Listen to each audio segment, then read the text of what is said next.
I am the true vine, and my Father is the vine dresser. Every branch in me that does not bear fruit, he takes away, and every branch that bears fruit, he prunes, that it may bear more fruit. You are already clean because of the word which I have spoken to you.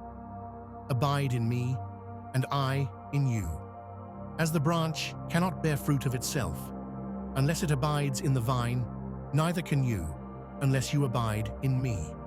I am the vine, you are the branches. He who abides in me, and I in him, bears much fruit, for without me you can do nothing. If anyone does not abide in me, he is cast out as a branch and is withered, and they gather them and throw them into the fire, and they are burned. If you abide in me, and my words abide in you, you will ask what you desire, and it shall be done for you. By this my Father is glorified, that you bear much fruit. So you will be my disciples. As the Father loved me, I also have loved you. Abide in my love. If you keep my commandments, you will abide in my love, just as I have kept my Father's commandments and abide in his love. These things I have spoken to you, that my joy may remain in you, and that your joy may be full. This is my commandment, that you love one another as I have loved you. Greater love has no one than this, than to lay down one's life for his friends. You are my friends if you do whatever I command you. No longer do I call you servants, for a servant does not know what his master is doing. But I have called you friends, for all things that I heard from my Father I have made known to you. You did not choose me, but I chose you and appointed you that you should go and bear fruit, and that your fruit should remain, that whatever you ask the Father in my name, he may give you. These things I command you, that you love one another. If the world hates you, you know that it hated me before it hated you. If you were of the world would love its own. Yet because you are not of the world, but I chose you out of the world, therefore the world hates you. Remember the word that I said to you, a servant is not greater than his master. If they persecuted me, they will also persecute you. If they kept my word, they will keep yours also. But all these things they will do to you for my name's sake, because they do not know him who sent me. If I had not come and spoken to them, they would have no sin. But now they have no excuse for their sin. He who hates me hates my Father also. If I had not done among them the works which no one else did, they would have no sin. But now they have seen and also hated both me and my Father. But this happened that the word might be fulfilled, which is written in their law, they hated me without a cause. But when the Helper comes, whom I shall send to you from the Father, the Spirit of truth, who proceeds from the Father, he will testify of me. And you also will bear witness, because you have been with me from the beginning. These things I have spoken to you, that you should not be made to stumble.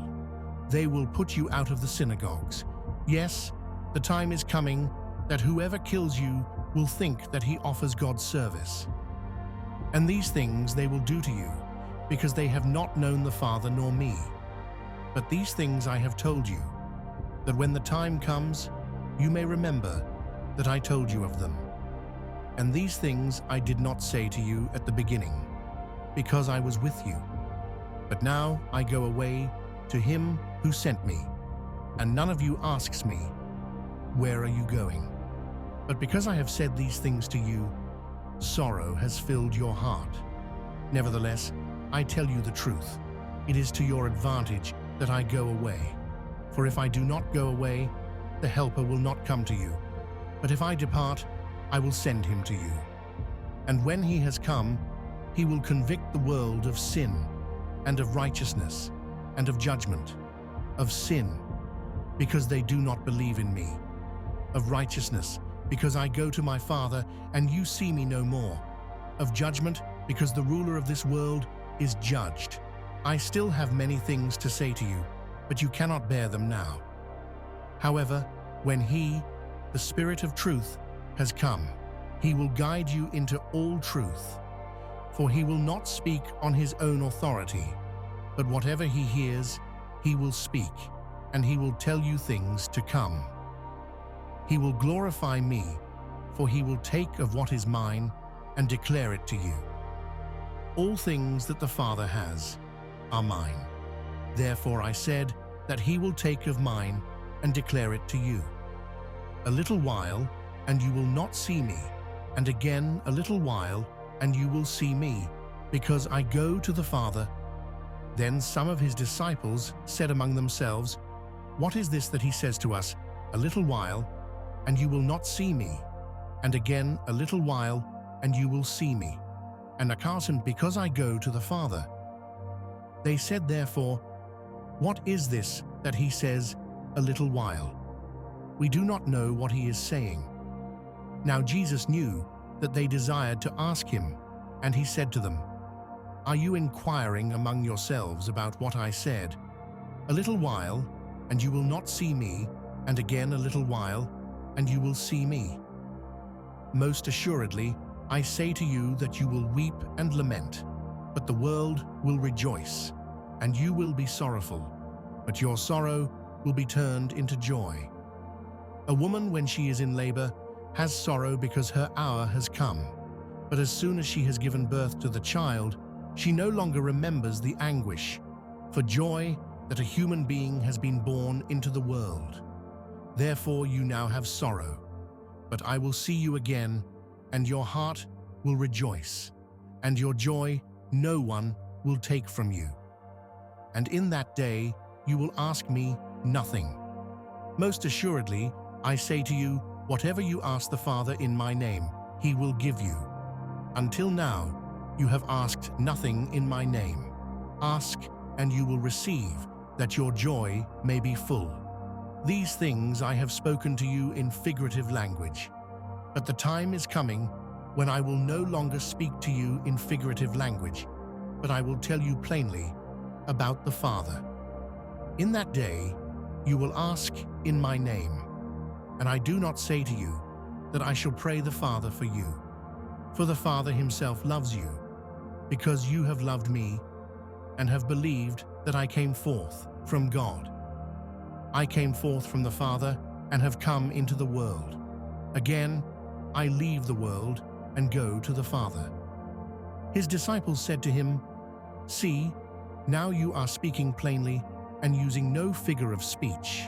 Now we are sure that you know all things and have no need that anyone should question you. By this, we believe that you came forth from God. Jesus answered them, Do you now believe? Indeed, the hour is coming, yes, has now come, that you will be scattered, each to his own, and will leave me alone. And yet I am not alone, because the Father is with me. These things I have spoken to you, that in me you may have peace. In the world you will have tribulation, but be of good cheer. I have overcome the world.